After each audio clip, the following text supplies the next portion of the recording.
நம்ம ஊர்ல தாங்க இறந்து போனவங்கள வச்சு அரசியல் பண்றதுல பலே கில்லாடிகள் நெறைய பேர் இருக்காங்க. ரீசென்ட்டா நடந்த இந்த ரயில்வே கிராசிங் கடலூர் டிஸ்ட்ரிக்ட்ல நடந்த ரயில்வே கிராசிங் டெத்து ரொம்பவே ஒரு மாரி மன உளைச்சல். அத பார்க்கும்பொழுது பரிதாபமா ஒரே குடும்பத்தில 2 குழந்தைகள் மொத்தம் 3 குழந்தைகள் இறந்திருந்தாங்க. ஆனா, நம்ப ஊர்ல அதையும் அரசியலாக்குவாங்க. அந்த அரசியல் ரொம்ப கீழ்த்தரமாவும், ரொம்ப முகம் சுளிக்கிற அளவுக்கு இருக்கு இல்லைங்களா? ஆன்லைன்ல அப்படிதான் அரசியல் பண்ணிட்டு இருக்காங்க. முக்கியமா சோசியல் மீடியாவுல இது மாரியெல்லாம் அரசியல் தமிழ்நாட்டுல பண்ணுவீங்களா? இப்படிலாம் கூட இருப்பீங்களா? நீங்கலாம் மனிதர்களா? இல்ல மிருகங்களா? அப்படிங்கிற அளவுக்கு கேள்வி கேட்க தோணுது. ரொம்ப எமோஷனல் ஆகாம, ரொம்ப ஹைப்பர் ஆகாம இந்த வீடியோவ ரொம்ப காமா பண்ணணும்னு நெனைக்கிறேன். அ நெறைய விஷயங்கள் பேசப் போறோம். மறக்காம வீடியோ ஸ்கிப் பண்ணாம பாருங்க. Welcome to the channel. நான் உங்கள் விஷால் சரவணன். வாங்க வீடியோக்குள்ள போகலாம்.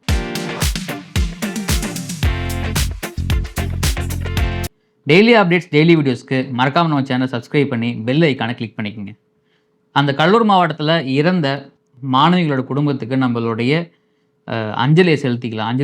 செலுத்திக்கலாம், சொல்லிக்கலாம். ஆனா ஒரே குடும்பத்தில 2 பேர் 10ஆம் வகுப்பு, 11ஆம் வகுப்பு படிக்கவங்க. அது கேட்கும் பொழுதே எவ்வளோ கனவோட அவங்களுடைய பேரண்ட்ஸ்லாம் வந்து இருந்திருப்பாங்க.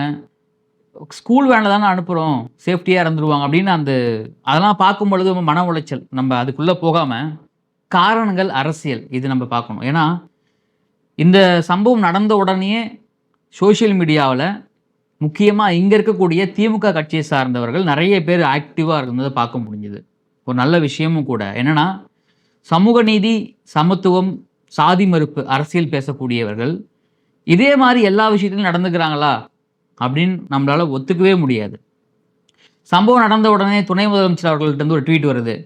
சம்பவம் நடந்த உடனே மாண்புமிகு முதலமைச்சரிடம் ட்வீட் வருது. சம்பவம் நடந்த உடனே நாட்டுக்காக எம்பி சீட் வாங்குனாருங்களா கமலஹாசன், அவர்ட்டருந்து ட்வீட் வருது. யாரெல்லாம் அஜித்குமாருடைய மரணத்துக்கு வாய் திறக்காம இருந்தார்களோ, அவர்களிடமிருந்து எல்லா இடத்துலயுமே வந்து பார்த்தீங்கன்னா, அதுக்கான கண்டனங்கள் தெரிவிக்கிறாங்க. ஆழ்ந்த இரங்கல தெரிவிக்கிறாங்க. இப்போ இங்க இரங்கல் தெரிவிக்கிறது எல்லாமே இருக்கட்டும். அப்போ அஜித்குமாருடைய உயிரும் அதுவும் ஒண்ணு தானே. இப்ப இறந்தவர்களுடைய உயிரும், அஜித்குமார் உயிரும் எந்த விதத்துல வந்து தரம் தாழ்ந்து போயிடுச்சு? எந்த விதத்துல வந்து குறைஞ்சு போயிடுச்சு? 2மே உயிர்கள் தானே. 2 குடும்பத்தினரும் அந்த இழப்பை ஏத்துக்க முடியாது இல்லைங்களா? அப்போ அஜித்குமாரோடைய மரணத்துக்கு ஒரு சிறிய கண்டனம், ஒரு சிறிய வருத்தம், ஒரு சிறிய அஞ்சலி கூட செலுத்த முடியாத நீங்கள் எல்லாம் சமூக நீதி அரசியல் பேசி என்ன பயன்? என்ன பிரயோஜனம்? அப்படின்னு கேள்வி கேட்க தோணுது. கமலஹாசன் அவர்கள் இருக்காரு இல்லைங்களா? எதுக்காக நீங்க ஒரு எம்பி சீட்டுக்காக போனீங்கன்னா, எனக்காக இல்ல நாட்டுக்காக போனோம் அப்படின்னாரு. சரி நீங்க வாழ்ற அதே நாட்டுல தான ஒருத்தவன் லாக்அப் டெத்ல ஒரு சக குடிமகன் இறந்து போயிருக்கான். அத எதிர்த்து உங்களால ஒரு கண்டனம் கூட தெரிவிக்க முடியலன்னா, அப்ப நீங்க என்ன நாட்டுக்காக நீங்க எம்பி சீட் வாங்கி என்ன பிரயோஜனம்? அது நாட்டுக்காகவா இல்ல உங்க சுயநலத்துக்காகவா அப்படின்னு கேட்க தோணுது. இருக்கக்கூடிய யூடியூப் சேனல்கள், ஒரு சில மெயின் ஸ்ட்ரீம் மீடியாக்கள், ஒரு சில சமூக ஆர்வலர்கள், நாங்க எல்லாமே அப்படியே ஆர்வமா இருக்கோம் சமூகத்துல. நாங்கலாம் அப்படியே கொந்தளிச்சு போயிடுவோம். இங்க ஏதாவது ஒரு விஷயம் நடந்துச்சுன்னா அப்படின்னு. அவங்க எல்லாமே கப் சிப் ஒரு கண்டனத்த விடுங்க. ஒரு அஞ்சலி கூட தெரிவிக்கல. அப்போ இங்க இருக்கக்கூடிய அரசியல் யாரு சாவுறாங்களோ, அவங்க யாரு அப்படிங்கிறத பார்த்து தான் நாங்க வந்து அஞ்சலி கூட தெரிவிப்போம் அப்படின்னா, இது சமூக நீதி அரசியல் கிடையாதே. அப்போ உங்களுக்கும் மதவாத அரசியல் பண்றவங்களுக்கும் என்ன வேறுபாடு? எந்த வேறுபாடுமே கிடையாது. உண்மையாகவே நீங்க சமூக நீதி பேசுறவங்க, உண்மையாகவே நீங்க சாதி மறுப்பு பேசுறவங்க அப்படின்னா, தமிழ்நாட்டுல யாரு இறந்தாலுமே, எதனால இறந்தாலுமே உங்களோட கண்டனங்கள நீங்க தெரிவிச்சிருந்திருக்கணும். அதாவது ஒரு நிர்வாக சீர்கேட்டு மூலியமாக ஒரு சம்பவம் நடக்குதுன்னா, அதுக்கு நீங்க ஒரு கண்டனமோ, அஞ்சலியோ தெரிவிக்கணும் நீங்க. அது உங்களுடைய சென்ட்ரல் கவர்ன்மெண்ட்டா இருந்தாலும் சரி, இல்ல ஸ்டேட் கவர்ன்மெண்ட் யாரா வேணா இருந்தாலும் சரி. அத கூட உங்களால பண்ண முடியல அப்படின்னா, அப்ப நீங்க என்ன சோசியல் ஜஸ்டிஸ் பேசி என்ன பிரயோஜனம்? அப்புறமா வந்து பார்த்தீங்கன்னா, இந்த விஷயத்த வந்து இன்னும் எப்படி கொண்டு போறாங்க அப்படின்னா, இங்க வந்து கேட் கீப்பர் பிரச்சனை நெறையாவே இருக்குங்க. நான் பெர்சனலா பார்த்துருக்கேன். தமிழ்நாட்டுல இருக்கக்கூடிய ரயில்வே அதாவது ரயில் ஓடக்கூடிய கிராமங்கள், அங்க இருக்கக்கூடிய கிராசிங்ல வந்து பார்த்தீங்கன்னா, ஒரு 75% மேல இருக்கிற gate keepers north Indians.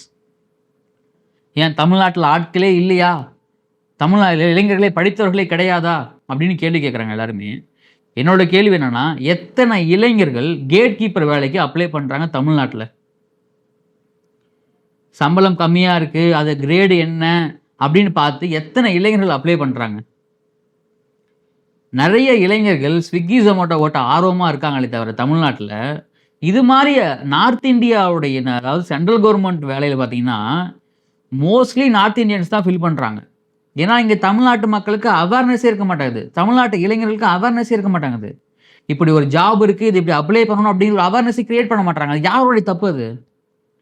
Teach பண்றது யாரு? தமிழ்நாட்டுல தமிழர்களுக்கு முக்கியத்துவம் கொடுக்க வேண்டும். அப்போ இந்த மாரி ஒரு காம்படிட்டிவ் எக்ஸாம் வைக்கிறாங்க. ஒரு சென்ட்ரல் கவர்ன்மெண்ட் ஜாப் கிடைக்குது அப்படின்னா, அப்ப அந்த எக்ஸாமுக்கு நம்ம அப்ளை பண்ணி எக்ஸாம் எழுதணும் அப்படிங்கிற ஒரு அவேர்னஸ் இல்லாம எத்தனை இளைஞர்கள் நம்ம தமிழ்நாட்டுல இருக்காங்க தெரியுங்களா? குவாலிஃபிகேஷன் என்னங்க இதுக்கு? கேட் கீப்பர் வரைக்கும் என்ன குவாலிஃபிகேஷன் இருக்க போகுது? எவ்வளோ வேலைகள் இருக்கு தெரியுங்களா? 10th குவாலிஃபிகேஷனு, 12th குவாலிஃபிகேஷனு அப்படின்னு எவ்வளோ வேலைகள் இருக்கு தெரியுங்களா? சென்ட்ரல் கவர்ன்மெண்ட்ல. அத யாராவது நம்ம வந்து யுட்டிலைஸ் பண்ணிக்கிறோமான்னு கேட்டா அது கேள்விக்குறி. இன்னொன்னு இந்த கிராமப்புறத்துல இருக்கக்கூடிய அந்த ரயில்வே கிராசிங்ல லோக்கல்ல இருக்கக்கூடிய பீப்பிள்ஸு இந்த மொழி தெரியாதவன் அப்படிங்கிறதாலே அவன அதிகாரம் பண்றது. இப்போ ரயில் வர டைம் ஆகுது, கேட்ட தொறந்து விடு அப்படிங்கிறது. இந்த மாரி சம்பவங்களும் நம்மளுடைய மக்களும் பண்றாங்க. அந்த தவறு எங்க வந்து நிக்குது பாருங்க, பார்த்தீங்களா? அப்போ உயிர் போயிருக்கு. அந்த உயிருக்கு யாரெல்லாம் காரணமோ அவங்க எல்லாருமே வந்து இதுக்கான தண்டனைய அனுபவிக்கணும். நம்ம எப்பவுமே அஜித்குமாருடைய வழக்குல என்ன பேசணுமோ அதே நம்ம இங்கேயும் பேசுறோம். இப்போ இங்க இருக்கக்கூடிய சென்ட்ரல் கவர்ன்மெண்ட் என்ன பண்ணணும்னா, தமிழ்நாட்டு இருக்கக்கூடிய நீங்க ஒரு நகர்ப்புறங்கள்ல நீங்க வந்து நார்த் இந்தியன்ஸ வச்சுக்கங்க. கிராமப்புறங்கள்ல அவங்களுக்கு வந்து பார்த்தீங்கன்னா, இங்கிலீஷ் தெரியாது. வர கேட் கீப்பருக்கும் இங்கிலீஷ் தெரியாது. தமிழும் பேச முடியாது. கன்வே பண்றது ரொம்ப கஷ்டம். ஒரு சேஃப்டியான ஒரு வேலை இது. ரொம்ப ஒரு முக்கியமான வேலை. அந்த வேலைக்கு உங்களால ரயில்வேல இருந்து ஒரு குறைந்தபட்சம் ஊழியர கூடமா உங்களால வந்து கேட் கீப்பரா தமிழன வந்து உங்களால நியமிக்க முடியாது. அப்ளை பண்றது, கிடைக்கிறது அடுத்த விஷயமா இருக்கட்டும். ஆல்ரெடி ரயில்வேல எத்தனை ஊழியர்கள் இருப்பாங்க தமிழர்கள். ஸோ அவங்கள அப்ளை பண்ண முடியாதா? அப்போ நீங்க யாரோட உயிரோட நீங்க விளையாண்டுட்டு இருக்கீங்க நீங்க? 3 உயிர்கள் போயிருக்கு. 3 குழந்தைகள், பள்ளி படிக்கக்கூடிய மாணவர்கள். ஒருவேளை அந்த பேருந்துல அதிகமான மாணவர்கள் இருந்தா என்ன என்ன ஆயிருக்கும்? ஒரு உயிர் போயிருந்தாலுமே அது மிகப்பெரிய ஆபத்து இல்லைங்களா? அப்போ யாரோட உயிரோட நீங்க விளையாடுறீங்க நீங்க? இப்போ அங்க என்ன சொல்றாங்கன்னா, ரயில்வே வந்து ரயில்வே ஒரு விஷயம் சொல்றாங்க. சென்ட்ரல் கவர்ன்மெண்ட் ஒரு விஷயம் சொல்றாங்க. ஸ்டேட் கவர்ன்மெண்ட் ஒரு விஷயம் சொல்றாங்க. யார் சொல்றத மக்கள் நம்புறது? இப்போ இங்க ஸ்டேட்டுக்கும் சென்ட்ரல் நடுவுல மாட்டி தவிக்கிறது யாருன்னா மக்கள், அப்பாவி பொதுமக்கள் தான். வேற யாருமே கிடையாது. ரயில்வே என்ன சொல்றாங்கன்னா, நாங்க அங்க வந்து பாலம் அமைக்கிறதுக்கான இதே குடுத்துட்டோம். ஆனா மாவட்ட ஆட்சியர் அத அப்ரூவ் பண்ணாம 1 வருஷமா வச்சிருக்காரு அப்படின்னு. மாவட்ட ஆட்சியர கேட்டா, நாங்க அந்த இத இன்னும் சரியா படிக்கல. ஃபுல்லா படிச்சு பார்த்து தான் பதில் சொல்றோம் அப்படிங்கிறாரு அவரு. இது எல்லாம் என்ன மாரி அரசியல் இது? அப்போ நீங்க பண்ற அரசியலுக்காக பொதுமக்களுடைய வாழ்க்கையோட நீங்க விளையாடுறீங்க, உயிரோட நீங்க விளையாடுறீங்க. இது எந்த விதத்திலுமே ஏத்துக்க முடியாது இது. கண்டிப்பா இதுக்கு காரணமானவங்க கண்டுபிடிச்சு முழுமையான தண்டனை குடுக்கணும். கேட் கீப்பருடைய வேலை எவ்வளவு முக்கியமானது அப்படின்னு ஒரு அவேர்னஸ் குடுங்க கேட் கீப்பர்ஸ்க்கு எல்லாருமே. மக்களுமே வந்து ஒரு 10 நிமிஷமா வெயிட் பண்ணுங்க. ரயில் போகட்டும். அந்த 10 நிமிஷம் நீங்க 1 நிமிஷம் முன்னாடி போய் நீங்க ஒண்ணும் சாதிச்சு போறது கிடையாது இல்லைங்களா? முதல்ல வெயிட் பண்றவங்க ரூல்ஸ ஃபாலோ பண்ண கத்துக்கங்க. நம்ம ஊர்ல 75% பேர் பீப்பிள்ஸ் வந்து ரூல்ஸ மதிக்கவே மாட்றாங்க. போலீஸ பார்த்ததுக்கு அப்புறம் தான் ஹெல்மெட்டே எடுத்து மாட்ற நெறைய பேர் நம்ம ஊர்ல இருக்காங்க. ரூல்ஸ முதல்ல ஃபாலோ பண்ணுங்க. இந்த மாரி ஒரு சில தவறுகள் வந்து பெரிய ஒரு பிரச்சனையா மாறும். நமக்கே தெரியாம. இந்த இடத்துல யாரு தப்பு பண்ணியிருந்தாலுமே தீர்க்கமா அவங்களுடைய தண்டனை 100% இருக்கணும். அஜித்குமாரோடைய வழக்கு இருக்கு இல்லைங்களா? அவருடைய தம்பிக்கு வந்து அரசாங்கம் வேலை குடுத்திருந்தாங்க. பட்டா குடுத்திருந்தாங்க. சாரிப்பா அப்படின்னு நாங்க முதலமைச்சர் சொல்லியிருந்தாரு. நாங்க அப்பயே நம்ம பேசினோம். சாரி சொன்னா போதுமா? பட்டா குடுத்தா போதுமா? வேலை குடுத்தா போதுமா? உயிர் எங்க போறது அப்படின்னு.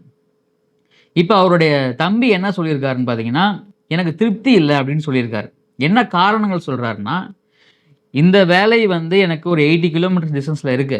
இப்ப இருக்க சூழ்நிலை. இந்த சூழ்நிலையில என்னால வந்து அவ்வளவு தூரம் போயிட்டு வர முடியாது. நான் மாத்தி கேட்டிருக்கேன். குடுக்கிறதா சொல்லியிருக்காங்க. அப்படின்னு சொல்றாரு. இன்னொரு விஷயம் வீட்டு மனை அந்த பட்டா குடுத்துருக்காங்க. அந்த பட்டா வந்து ரொம்ப ஒரு உட்புறமா இருக்கு. சென்டே 2000 தான் போகும். 3 சென்ட் குடுத்துருக்காங்க. 6000 வச்சு நாங்க என்ன பண்ண முடியும்னு கேட்கறாங்க. இப்போ இதுக்கு எல்லாருமே இந்த அஜித்குமார் தம்பிய, "ஓ! உனக்கு என்ன கலெக்டர் வேலை தரணுமா?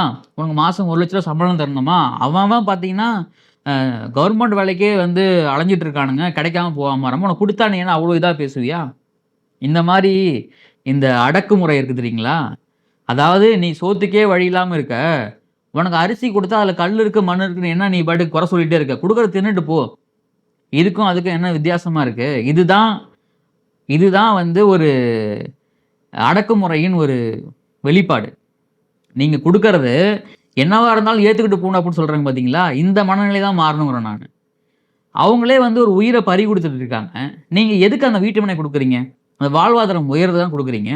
அப்போ அத நீங்க எப்படி குடுக்கணும்? ஒரு வேலை குடுக்குறீங்க. அந்த வேலைக்கான காரணம் சொல்றாரு அவரு. இப்ப இருக்கிற சூழ்நிலை, அவர போலீஸ் அடிச்சிருக்காங்க. அதுல அவர் போய் ஹாஸ்பிட்டல்ல அட்மிட் ஆயிருந்திருக்கிறாரு. இந்த வழக்குக்காக அவர் அடிக்கடி நீதிமன்றம் போணும், வரணும். முக்கியமான விஷயம் அந்த வீட்ல இவர் மட்டும் தான் இப்ப இருக்கக்கூடிய மிஞ்சிருக்கக்கூடிய ஒரே ஒரு ஆம்பளை. அவங்க அண்ணனும் இல்ல. அடிச்சு கொன்னுட்டாங்க. அவங்க அப்பாவும் இல்ல. தனியா ஒரு அம்மா மட்டும் தான் இருக்காங்க. ஸோ அப்படி இருக்கும்போது எப்படி அவர் சர்வே பண்ண முடியும்?